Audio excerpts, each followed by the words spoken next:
ज़्यादा से ज़्यादा जायदाद का हुसूल इंसान की अज़ली ख्वाहिशात में शामिल है और इस ख्वाहिश की तकमील के लिए दुनिया में कई जंगें भी लड़ी गईं, जिनके दौरान लाखों इंसानों को अपनी जान से हाथ धोना पड़े। इसके बावजूद जायदाद की ख्वाहिश रखने वाले इंसानों का दिल नहीं भरा। जायदाद के हुसूल की ख्वाहिश अगर जायज़ हो और मेहनत की कमाई के बाद हासिल की जाए तो कोई फ़र्क नहीं पड़ता, मगर लालच में आकर अगर कोई इंसान दूसरों की जायदाद पर कब्जा शुरू कर दे तो उसका अंजाम भी बुरा होता है और आखिर उसे 2 गज ज़मीन भी मुश्किल से ही नसीब होती है। कुछ बदनसीब और लालच के मारे तो ऐसे भी होते हैं जिन्हें मरने के बाद कब्र के लिए 2 गज ज़मीन भी नहीं मिलती। पाकिस्तान का कोई भी ऐसा इलाका नहीं जहां लैंड माफिया के कारंदे लोगों की ज़मीनें हथियाने में मसरूफ ना हो। इस सिलसिले में वो कभी किसी को अगवा करते हैं और कभी किसी को कत्ल कर देते हैं। टैक्सिला के इलाके हसन कॉलोनी में भी एक ऐसा ही वाक़या पेश आया जहां फरोख्त किया गया प्लॉट कम कीमत पर वापस लेने के लिए लैंड माफिया के कारंदों ने 14 साला बच्चे को मौत के घाट उतार दिया।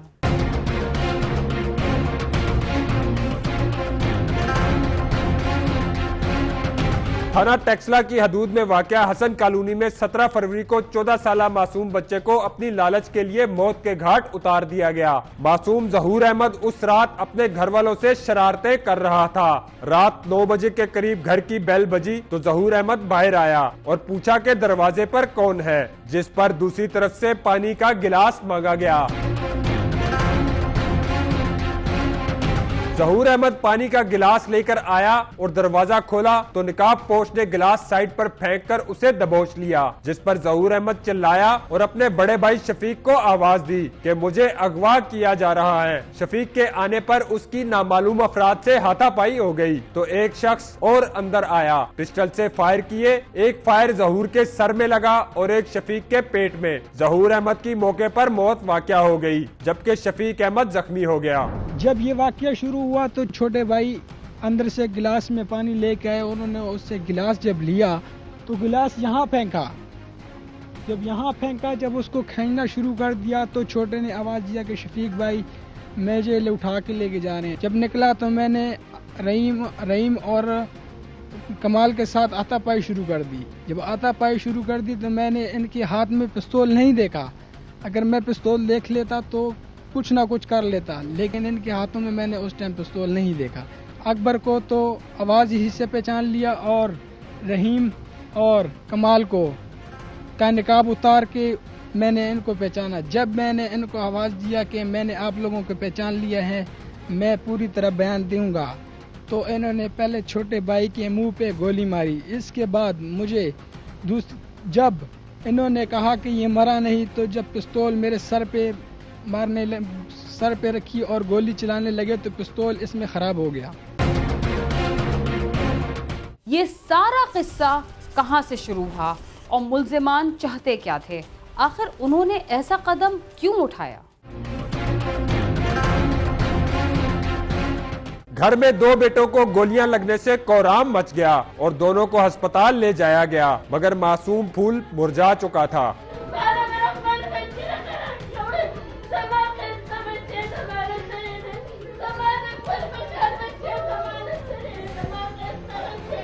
खान जमान ने हसन कॉलोनी में 8 मरले का प्लाट 8,40,000 में रहीम खान से खरीदा था। रहीम खान जो कि अफगानी है, उसने शनाख्ती कार्ड ना होने की वजह से ये प्लाट खान जमान को बेचा। घर का काम शुरू हो जाने के बाद रहीम ने खान जमान को प्लाट वापस 6 लाख में फरोख्त करने का कहा, जिस पर उसने इनकार किया। बात धमकियों तक आई और आखिर नतीजा एक मासूम की मौत का निकला। इस बंदे से मैंने जब ये प्लाट खरीद रहा था, 8 मरले का प्लाट था, तो इनने मुझे अपने कार्ड दिखा दिया कि मेरा जो ना अफगानी कार्ड है, मेरा नाम पे नहीं हो सकता, इस वजह से मैं बेचता हूँ।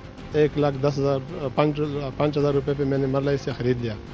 तो एक दिन आया दुकान पे, मुझे कह रहा था कि अगर 6 लाख पे देने तो मुझे 6 लाख पे दे दो। तो मैंने कहा, मैंने उसको ज़रा बेइज्जत भी किया कि 8,40,000 तो मैंने आपको दिए। उन्होंने जो है सिर्फ प्लाट पे नज़र था कि प्लाट किसी तरीके से हम वापस ले लें। बाकी इसमें कोई मेरा न किसी के साथ दुश्मनी है, न किसी के साथ जो है सख्ती से बात करो। मुल्जिमान कौन थे और कहां से आए थे? पुलिस को बर वक्त इत्तला मिलने के बावजूद टैक्सिला पुलिस ने इस मामले में क्या किरदार अदा किया? मुल्जमान रहीम, कमाल खान और अकबर तीनों अफगानी हैं और हसन कॉलोनी में गैर कानूनी तौर पर मुकीम हैं। तीनों मुल्जमान लैंड माफिया के लिए काम करते हैं और उनके लिए जमीनों की खरीदो फरोख्त करते हैं, जिन्हें पुलिस की भी पुष्टपनाही हासिल है। अगर मुजरिम को गिरफ्तार किया जाए तो उनको आदमी हथकड़ी डालना चाहिए और पीछे मतलब गाड़ी की जो डाले वहाँ भी बिठाना चाहिए। इन्होंने पुलिस की गाड़ी, जिसकी पुलिस मोबाइल पेट्रोल करती है, इलाके की गश्त करती है, उसी पेट्रोल गाड़ी में आगे बिठा दिया मेहमानों की तरफ, और दूसरे जो था ना अकबर था ना, उसको मलिक साजिद ने अपने गाड़ी में बिठा दिया। और इन लोगों ने हमें मुजरिमों के ये घर में छोड़ दिया। खुदा न खासा अगर मुजरिम को कोई बाहर आ जाता, हमें मार लेता तो हमारा फिर कौन जिम्मेवार होगा। वारदात के फौरन बाद पुलिस को इतला दी गई, जिस पर टैक्सला पुलिस मौके पर पहुंच गई, जिन्हें मौके पर मुल्जमान की निशानदेही कर दी गई और उनके घर से उन्हें गिरफ्तार कर लिया गया, मगर पुलिस ने वहां से उनको थाने ले जाकर छोड़ दिया। फिर जब हमने इनको कहा भैया आप लोगों ने इनको कहाँ लेके जाने, उन्होंने कहा कि आप लोग अपना घर चले जाओ, हम इनको थाने लेके जाने सकते। हमने कहा ठीक है। हम मुतमिन हो गया, मैं था, शहनशाह भाई था, हमने उनको मुजरिम को पकड़वाए। दूसरे दिन के बाद जो हमें पता चल गया ना कि 18 तारीख को 11 बजे हमें पता चले, ताकि इन लोगों ने जो आप लोगों ने मुजरिम पकड़वाया था वो तो इन्होंने छोड़ दिया। लवाहिकीन का कहना है कि पुलिस ने उनकी निशानदेही पर पकड़े जाने वाले मुल्जमान को छोड़ दिया और उनसे सरसरी सी भी तहकीकात नहीं की गई। पुलिस इंसाफ करती है तो हम भी मुतमईन होते हैं। इस टाइम हम मुतमईन नहीं है, क्योंकि हमारे मुजरिमान इन्होंने इनको पैसे दे के फरार कर दिया है। उस माह की ममता भी, वो भी सुकून पाए और हम लोगों को भी सुकून मिले। हमें सुकून उस वक्त तक नहीं मिलेगा जब तक हमें इंसाफ नहीं मिलेगा। वर्सा ने इंसाफ के लिए कौन कौन सा दरवाजा खटखटाया और इंसाफ मिला भी या नहीं? पुलिस की इस नाइंसाफी के बाद वर्सा का एक और इम्तिहान शुरू हो गया और उन्हें इंसाफ के लिए दर बदर की ठोकरें खाने पर मजबूर कर दिया गया। जब से ये वाकया हुआ है, हम सुबह निकलते हैं इंसाफ ढूंढने के लिए, शाम को वापस आते हैं खाली हाथ, इंसाफ नहीं मिलता। SP, CPO Rawalpindi, RPO Rawalpindi के दफातर के चक्कर लगाने पर भी जब इंसाफ की सूरत नजर ना आई तो वजीर आला पंजाब को उम्मीद की किरण जानकर उन तक मामला पहुंचाया गया, जहां से अहकामात जारी हुए, मगर वो भी सिर्फ रद्दी के कागज साबित हुए। मैंने कोई दर नहीं छोड़ा। SHO, DSP, SP Potohar, CPO, RPO, chief minister Punjab जनाब शहबाज शरीफ साहब के पास गया हूँ, सबके आगे रोया हूँ, इंसाफ का भीख मांगा। यहाँ कोई भी इंसाफ देने वाला नहीं है। गैर मुल्कियों के हाथों एक मासूम बच्चे का कत्ल और कातिलों का फरार हो जाना उस ऑपरेशन पर सवालिया निशान है जो गैर मुल्कियों के गैर कानूनी तौर पर पाकिस्तान में रहने के खिलाफ किया जा रहा है। कैमरामैन नदीम शेख के साथ नईम जंजुआ, समा, रावलपिंडी।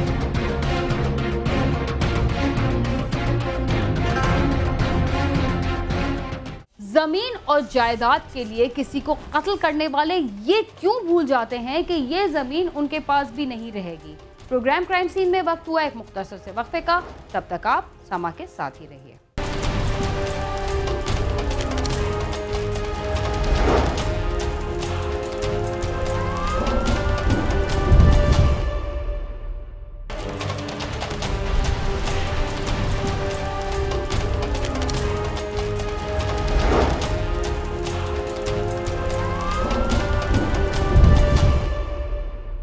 प्रोग्राम क्राइम सीन में एक बार फिर खुशामदीद। बैंक डकैतियां दहशतगर्दों की मुआशी हैसियत बरकरार रखने का सबसे अहम जरिया है। कराची में पुलिस ने गुज़िश्ता और रवा साल के दौरान बैंक डकैतियां करने वाले गिरोहों के मुकम्मल खात्मे का दावा किया है। इस सिलसिले में SSP SIU ने प्रेस कॉन्फ्रेंस के दौरान जो कुछ बताया आप भी सुन लीजिए।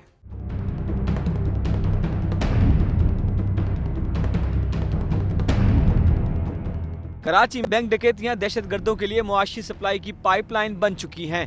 बैंक डकैतियां करने के बाद डकैत मुल्क के बालाई इलाकों और शहरों में छुपे अपने दहशतगर्द साथियों की माली मदद करते हैं और फिर ये रकम तखरीबकारी और दहशतगर्दी की कार्रवाइयों में इस्तेमाल होती है। कराची बैंक डकैतियों के सिलसिले में पाकिस्तान के शहरों में सरे फहरिस्त है। गुज़िश्ता साल कराची में 20 बैंक डकैतियां हुई और इस साल अब तक 4 बैंक डकैतियां हो चुकी हैं। बैंक डकैतियों के सद्देबाब के लिए कायम स्पेशलाइज्ड इन्वेस्टिगेशन यूनिट पुलिस ने गुज़िश्ता साल और रवां साल में होने वाली बैंक डकैतियों में मुलव्विस गिरोहों के कारिंदों के खात्मे का दावा किया है। एसएसपी SIU फारूक अवान का इस हवाले से कहना था कि SIU पुलिस ने मच्छर कॉलोनी में कार्रवाई के दौरान कराची के मुतादिद बैंकों में डकैती करने वाले 3 खतरनाक डकैतों को गिरफ्तार कर लिया। गिरफ्तार होने वाले डकैतों में इम्तियाज उर्फ पुलिस वाला, आरिफ बेग और आसिफ शामिल हैं। मुल्जिमान से असलहा भी बरामद हुआ। मुल्जिमान के बारे में पुलिस का दावा है कि वो इस साल की जाने वाली 3 बैंक डकैतियों में मुलव्विस रहे हैं और उनके 4 साथी मुकाबले में मारे गए और कुछ पकड़े गए। मुल्जिमान का ये गिरोह गुज़िश्ता साल भी मुतअद्दिद बैंक डकैतियां कर चुका है।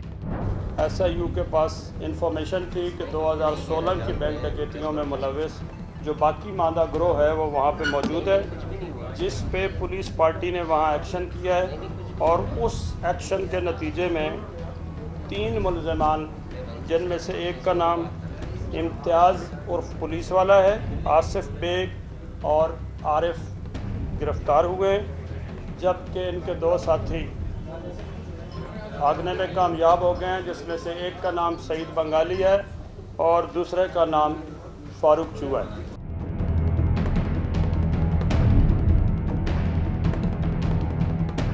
गिरफ्तार होने वाले मुल्जिम का इस सिलसिले में क्या कहना है और वो कितनी डकैतियों में मुलव्विस था?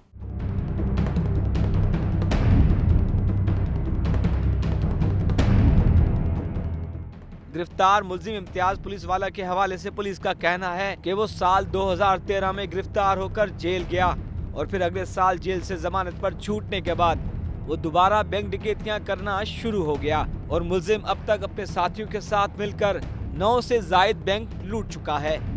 मुल्जिम इम्तियाज़ पुलिस वाला जो है इससे पहले 2013 में पकड़ा गया और 2014 में इस फारूक चूहे के साथ जो है वो रिलीज़ हुआ है। उस वक्त इसके ऊपर 2013 के 5 केसेस थे और 2012 का 1 केस था, जबकि 2014 में आने के बाद उसने ये 5 जो है वो बैंक रॉबरीज की हैं। SIU पुलिस एबटाबाद से बैंकों के लॉकर तोड़ने वाले खतरनाक मुल्जिम सफीर इकबाल को भी गिरफ्तार करके कराची ले आई। मुल्जिम गुज़िश्ता साल गुलशन इकबाल के बैंक से 102 लॉकर तोड़कर एबटाबाद फरार हो गया था और उसका एक साथी खलील पहले भी गिरफ्तार हो चुका है। इसका नाम सरदार सफीर इकबाल है और ये वो मुल्जिम है जो 4/7/2015 को 102 लॉकर्स लूटे गए थे, उनका ये मरकजी मुल्जिम है। इसका बाज़ाब्ता रिमांड हो चुका है और इससे अभी इसके साथी पकड़ने की और रिकवरी जो है वो करने की कोशिश की जा रही है। SSP SIU फारूक अवान का कहना है कि बैंक डकैतियों का शिकार होने वाले बैंक और सिक्योरिटी अमला मुल्जिमान के गिरफ्तार होने के बाद पुलिस के साथ ताउन नहीं करते, जिसके बायस मुल्जिमान बाआसानी जमानतों पर रिहा हो जाते हैं और वो फिर से बैंक डकैतियां शुरू कर देते हैं। लेकिन मैं एक बात आपको बड़े क्लियर बताऊं कि बैंक्स सिर्फ बैंक डकैत पकड़ने से, लुटने से कभी नहीं बचेंगे। जब तक बैंक और सिक्योरिटी कंपनीज हमारे साथ नहीं खड़ी होंगी और वो अपने जो प्रिकॉशंस हैं और अपनी जो एहतियाती तदाबीर हैं वो पूरी नहीं करेंगी, तो ये इस तरह होता रहेगा। और इसमें सबसे बड़ा जो इशू है वो ये है कि अब हर वो बंदा दोबारा पकड़ा जाता है जो पहले इसी बैंक डकैती में पकड़ा गया था और फिर छूट के आया था। उसकी मेन वजह ये है कि non cooperation of banks. Police का कहना है कि इस गिरोह का मफरूर सरगुना फारूक चूहा अपने साथी समेत बाद में मुकाबले में मारा गया, जिसके बाद इस गिरोह का मुकम्मल तौर पर सफाया हो चुका है। कैमरामैन राशिद इशरत के साथ सालिक शाह, समा, कराची।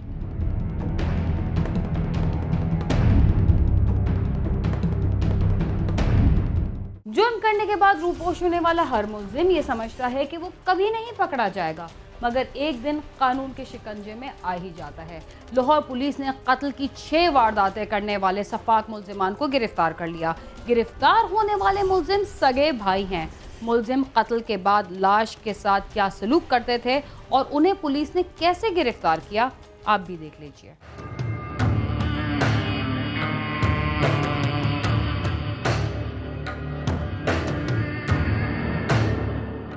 ग्रीनटाउन पुलिस ने जिला शेखुपुरा में एक खातून समेत 6 अफराद को कत्ल करने वाले 2 मुलजमान को गिरफ्तार कर लिया है। एसपी सदर डिवीजन फैसल मुख्तार ने न्यूज कॉन्फ्रेंस में बताया कि गिरफ्तार होने वाले दोनों मुलजमान सगे भाई हैं। ये इंतहाई शफाक मुलजम हैं, जिन्होंने एक खातून और 2 अफराद को कत्ल करने के बाद उनकी लाशों के टुकड़े करके उन्हें जलाने के बाद नहर में फेंक दिया था। हमने जो 2 मुलजमान पकड़े हैं, ये नारंग मंडी थाना शेखुपुरा, जिला शेखुपुरा के इंतहाई मतलूब उनकी लिस्ट में ये शामिल थे।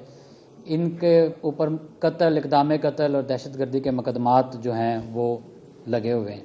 इसमें जो सबसे अहम है कि इन्होंने एक अपनी जो गांव के एक खातून को जो है उसको टुकड़े टुकड़े करके उनको जला के और इसमें नहर में फेंक दिया।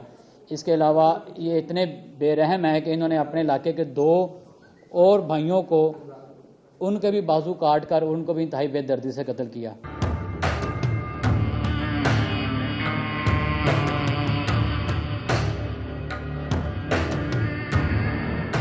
मुलजिम कैसे पकड़े गए और उन्होंने कत्ल और गारत का सिलसिला क्यों शुरू किया, आइए जानते हैं।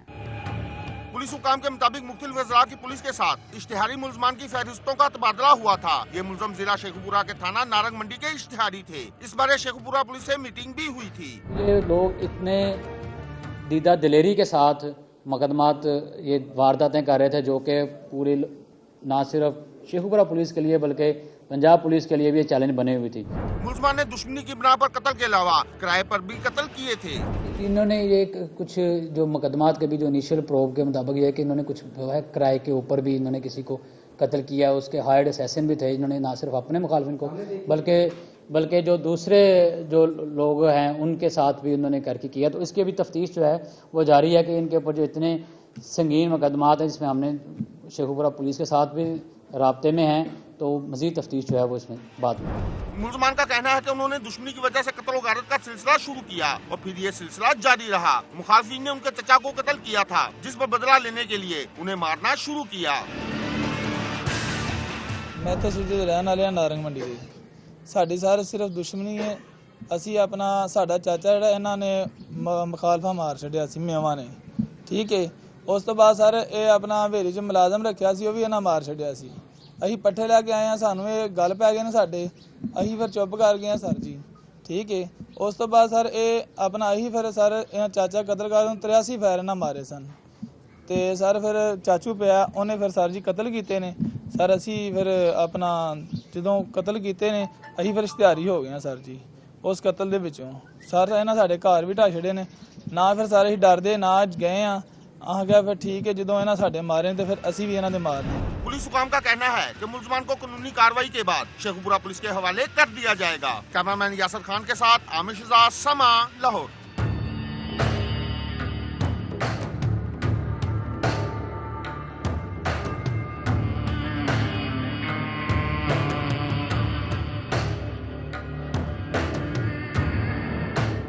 कुछ मुलजिमान इतने बेरहम होते हैं कि लूट मार के बाद बेगुनाह अफराद को कत्ल करना उनके लिए मामूली सी बात होती है, हालांकि वो इसके बगैर भी अपना हदफ तो पूरा कर ही लेते हैं।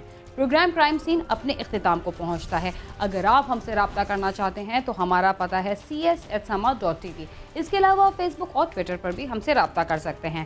बीना खान और क्राइम सीन की टीम को इजाज़त दीजिए और देखते रहिए समा।